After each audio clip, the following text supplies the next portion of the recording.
104쪽 9번 문제 보겠습니다. 에, 일정량의 이상기체의 상태가 A에서 B, C, D, A로 변할 때 압력과 부피 관계입니다. 옳지 않은 거 물어봤네요. A, B 과정에서 일을 하지 않았습니다. 그 기체가 외부에 하는 일은 P 델타 V거든요. 요 델타 V가 0이에요. 부피 변화량이. 부피가 안 변했죠. 부피가 안 변했어요. 그러면 일은 안 했고요. 맞고요. 자, BC 과정에서 B에서 C로 가고 있습니다. BC 과정에서 기체가 흡수한 열은 기체가 한 일보다 작다. 이게 뭘까요? 일단 연력학 제1법칙 좀 써볼까요? Q는 델타 U, P 델타 V인데요. 부피가 늘었어요. 그러면 일을 했네요. 기체가 외부에 일을 했고, 그리고 여기 온도도 올라갔거든요. 그러면 내부 에너지도 증가했고, 열을 그만큼 받았습니다. 기체가 흡수한 열은 기체가 한 일보다는 크죠. 내부 에너지 증가에도 쓰였으니까. 예, 옳지 않은 거 2번. 그리고 10번입니다. 이게 그래프가 좀 이상한데요. 압력 부피 그래프가 나와야 되는데 온도 부피 그래프가 나왔어요. 자, A, B, C, D, A입니다. 옳은 거 찾으래요. 옳은 거. BC 과정에서 부피가 그대로죠. EV0, EV0. 외부의 일을 하지 않습니다. 기체가 외부에 한 일은 P 델타 V인데 델타 V가 0이에요. 부피 변화량이 0, EV0로 유지됩니다. 일을 하지 않았고요. 그리고 한 번 순환하는 동안 기체는 외부로부터 일을 받는다. 잘 모르겠어요. 예, 그 익숙한 그래프, 압력 부피 그래프로 좀 다시 한번 해볼까요? 이게 T0, ET0, 요게 T0, 요게 ET0 등온선을 그렸습니다. 부피가 V하고 EV0가 있고요. 해보죠. A가 T0, V0. 예, 여기가 A입니다. A에서 B, 온도가 같은 상태에서 부피가 2배가 되었고요. A에서 B. 그리고 B에서 C, 부피가 같은 상태로 온도가 2배가 되었습니다. B에서 C. 그리고 C에서 D, 온도가 같은 상태로 예, 부피가 반절이 되었고요. 그리고 D에서 A, 예, 부피가 같은 상태로 온도가 낮아졌습니다. 지금 요만큼 외부에 일을 했고요. 부피가 늘어날 때 요만큼 일을 했어요. 그런데 이만큼 일을 받았죠. 요만큼, 요만큼. 그래서 이게 정리를 해보면 요만큼, 요 파랑이 면적만큼 일을 받았습니다. 이게 이제 받은 기체가 외부로부터 받은 일의 양이 요 면적만큼이고요. 예, 한번 순환하는 동안 기체는 외부로부터 일을 받습니다. CDA 볼까요? 그러니까 C에서 D, D에서 A로 갈 때 열을 흡수한다. 보죠. CD는 델타 U 플러스 P 델타 V 이고요. 그리고 DA도 델타 U 내부 에너지 변하고 예, 일을 했을 거고요. 한번 생각을 해볼게요. CD는 일단 내부 에너지 변화량이 없습니다. 온도가 일정하니까요. 그러면은 일을 받았거든요. 일을 받았으니까 열을 받겠네요. 열이 방출됩니다. 열이 방출된 만큼 기체는 외부에서 일을 받습니다. 그리고 DA 보겠습니다. 부피가 그대로죠. 한 일의 양이 0입니다. 온도가 낮아졌네요.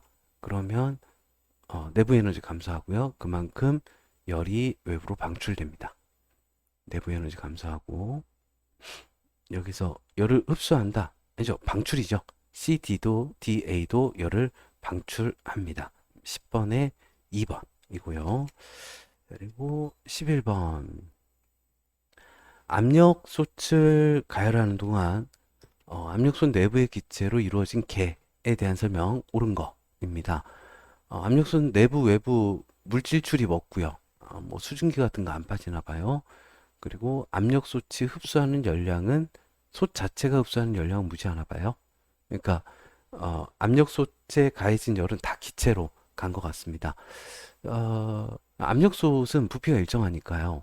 압력솥 자체가 부피가 커지지 않으니까 물질 출입도 없고 일을 하지 않습니다. 부피 변화량이 0이거든요. 그리고 걔 내부 에너지 증가한다. 그쵸? 그러니까 Q는 델타 U 플러스 P 델타 V에서 외부의 일을 하지 않으니까요. 지금 열을 받고 있거든요. 그만큼 내부 에너지가 증가합니다. 이 과정은 등적 과정이다. 예, 예, 최적이 부피가 동등한 등적 과정입니다. 11번에 5번.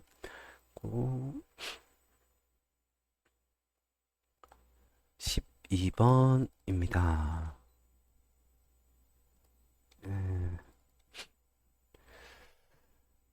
그림과 같이 이상기체가 들어있는 단열 실린더 그리고 단열 피스톤으로 A, B로 나뉘어져 있습니다.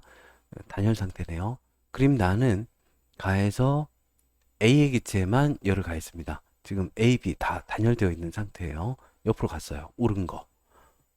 A, B 기체 내부 에너지 변화량의 합은 Q이다.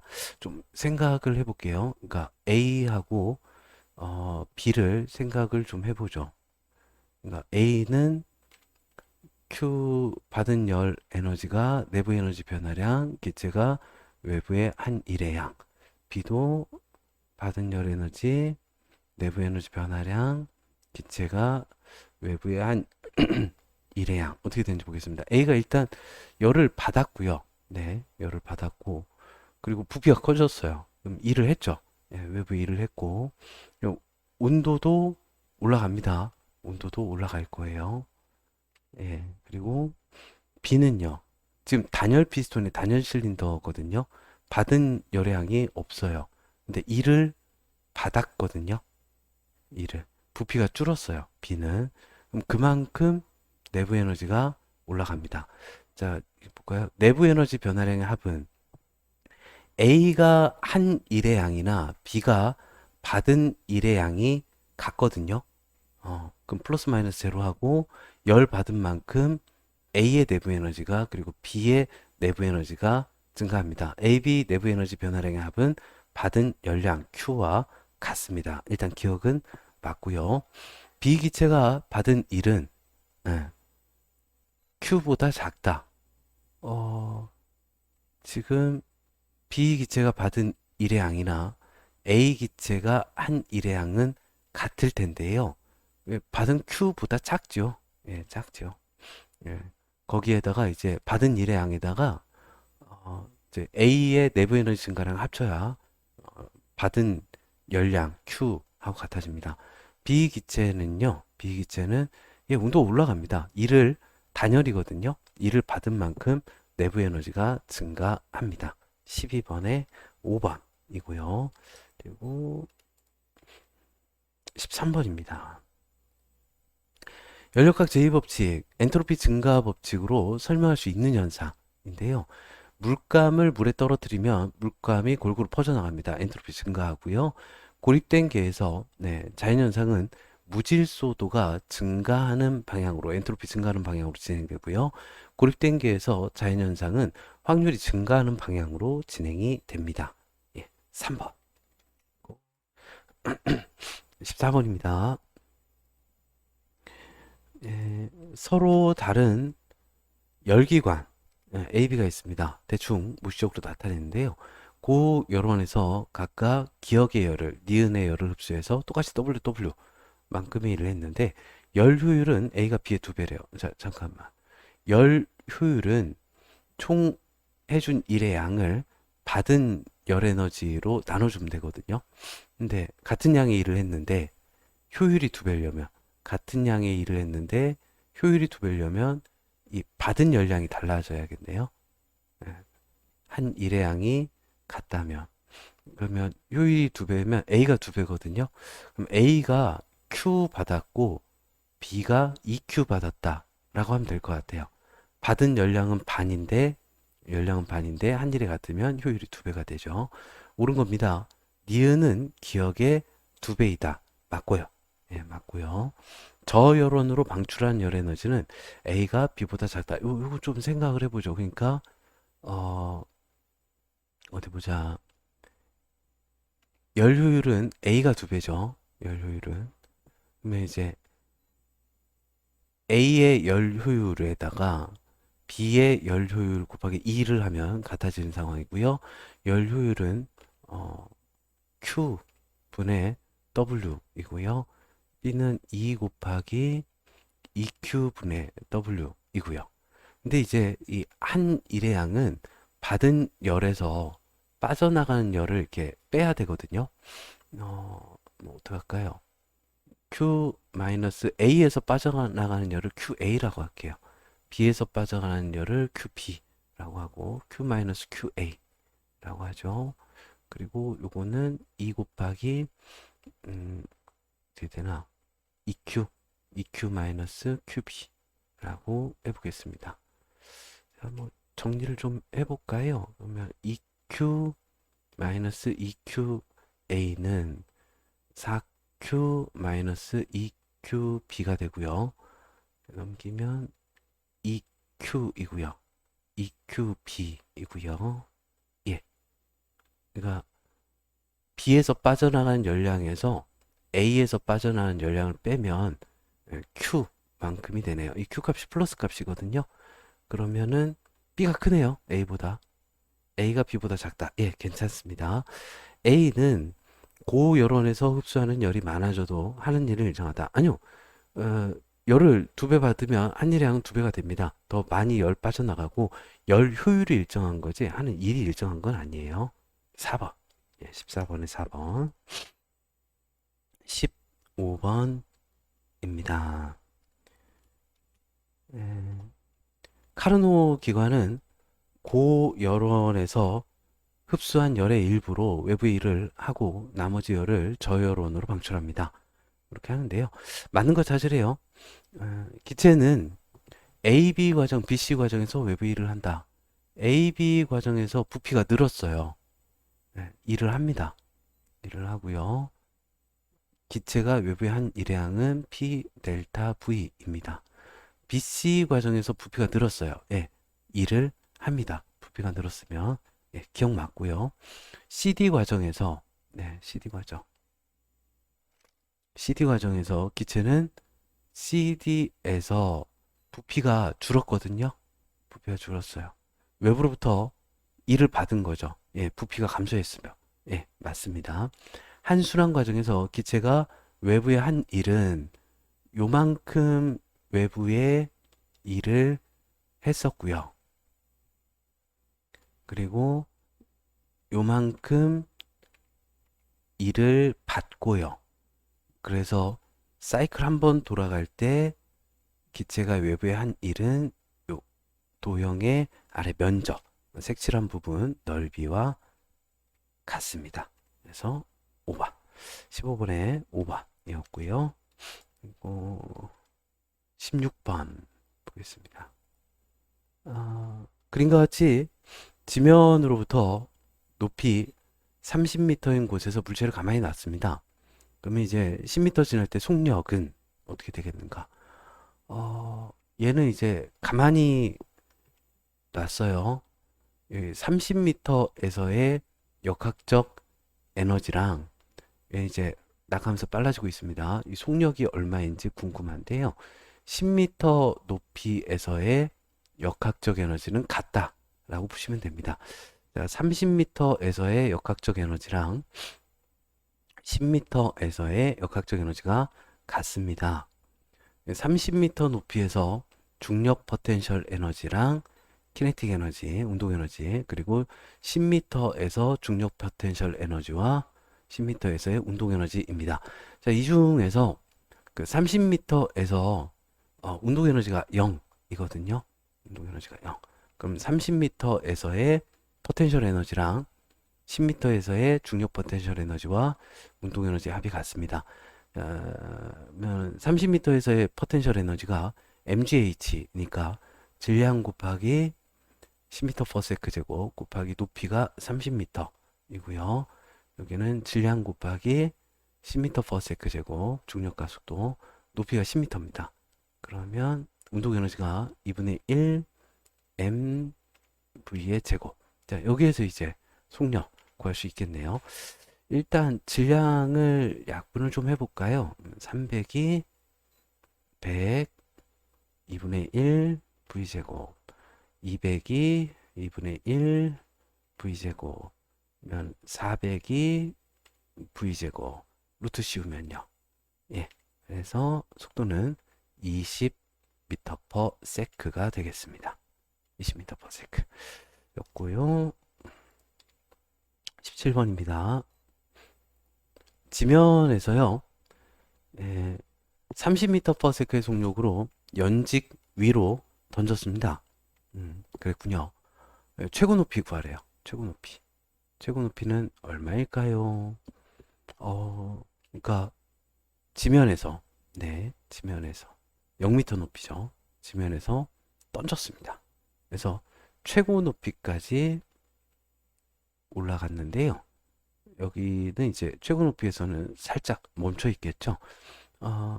지면에서의 역학적 에너지랑 최고 높이에서의 역학적 에너지가 같다로 푸시면 돼요. 지면에서의 역학적 에너지랑 최고 높이에서의 역학적 에너지가 같습니다. 지면에서 중력 포텐셜 에너지, 지면에서 운동 에너지, 최고 높이에서 중력 포텐셜 에너지, 최고 높이에서 운동 에너지입니다. 자, 지면에서 중력 포텐셜 에너지 0줄이고요. 최고 높이에서 운동 에너지 0줄이고요. 그러니까 지면에서의 운동 에너지랑 최고 높이에서의 중력 포텐셜 에너지가 같네요. 2분의 1 mv 제곱이 mg h입니다. 자, 최고 높이를 라지 h로 나타내 보도록 할까요? 그러면 이제 질량은 상관없네요. 그러면은 최고 높이는 어떻게 되나요? 2g분의 v 제곱이 되겠습니다. 숫자가 있죠. 예. 중력과 속도가 10m/s 제곱이고요. 그리고 속도, 지면의 속도가 30m/s 였습니다. 어떻게 되나요? 20분의 30 곱하기 30이요. 예. 약분해주고 15 곱하기 3 45m. 네, 45m. 45m. 17번에 45m. 최고 높이였습니다. 18번입니다. 일정량의 이상 기체에 열을 가했죠. 그랬더니 기체가 압력을 일정하게 유지하면서 팽창을 했습니다. 그래프를 좀 그려볼까요? 압력과 부피 그래프입니다. 여기 이제 등온선 T0라고 할까요? 또 등온선 얘는 그냥 고온, 더 고온 ET0라고 해보겠습니다. 그러면은 이렇게 간 경우겠죠. 압력이 일정하게 유지되면서 등압 과정, 등압 팽창, 부피가 늘었습니다. 예. 열을 가했더니 압력을 유지하면서 팽창했습니다. Q는 델타 U 플러스 P 델타 V에서요. 부피가 증가했으니까 외부에 일을 했고요. 그리고 등압 과정으로 가면 온도가 올라가죠. 내부 에너지가 증가하고요. 그만큼 열을 받은 겁니다. 그럼 기체의 내부 에너지 증가했고요. 기체의 온도 증가하고요. 기체가 하는 일을 외부에 하고요.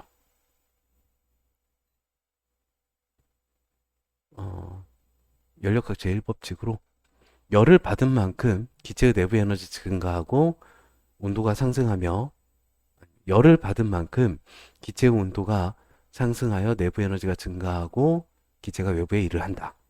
이렇게 하면 되겠죠. 네. 뭐라고 서술해야 해야 될지 모르겠네요. 예, 알아서 잘 해보시고. 19번입니다. 연력학 제1법칙을 확정하면 모든 종류의 에너지를 포함하는 에너지 보존 법칙이 성립합니다. 뭐 열에너지로 전환된 것까지 고려하면 에너지는 보존됩니다. 법칙이에요. 근데요, 우리가 왜 에너지가 보존되는데 에너지를 절약해야 하는가? 그까다 연력학 제2법칙 때문이죠. 연력학 제2법칙. 그러니까 엔트로피가 증가해요. 유용한 에너지가, 그러니까 에너지 총량은 보존이 되는데 유용한 에너지가 감소하기 때문입니다. 쓸모없는, 쓰임이 별로 크지 않은 에너지로 변하기 때문이죠. 그러니까 에너지의 총량은 보존이 되는데 쓸모 있는 에너지가 쓸모 없는 에너지로 변하기 때문입니다. 유용한 에너지, 쓸모 있는 에너지는 고온의 열 에너지라고 생각하시면 되고요. 그리고 좀 쓸모가 별로 크지 않은 에너지는 저온의 열 에너지라고 생각하시면 되겠습니다. 이 열이 고온의 물체에서 저온의 물체로 이동을 하거든요. 예. 그러니까 고온의 열 에너지는 좀 쓸모가 많은데 저온의 열 에너지는 쓸모가 없어요. 저온의 물체에 있는 열 에너지가 고온의 물체로 이동하지는 않거든요. 연력학 제2법칙 때문에 비가역적 현상입니다. 에너지를 공급받지 않으면 이렇게 돼요. 적절한 사례. 고온의 물체에서 저온의 물체로는 열 에너지가 이동하나 저온의 물체에서 고온의 물체로는 열 에너지가 스스로는 이동하지 않는다. 연력학 제2법칙에 따라 유용한 에너지가 줄고 유용하지 않은 에너지가 늘기 때문에 유용한 에너지를 절약해야 된다. 네, 그렇게 하면 되겠습니다. 그리고 예, 잠깐 쉬었다가 수능 실전 문제 들어가겠습니다.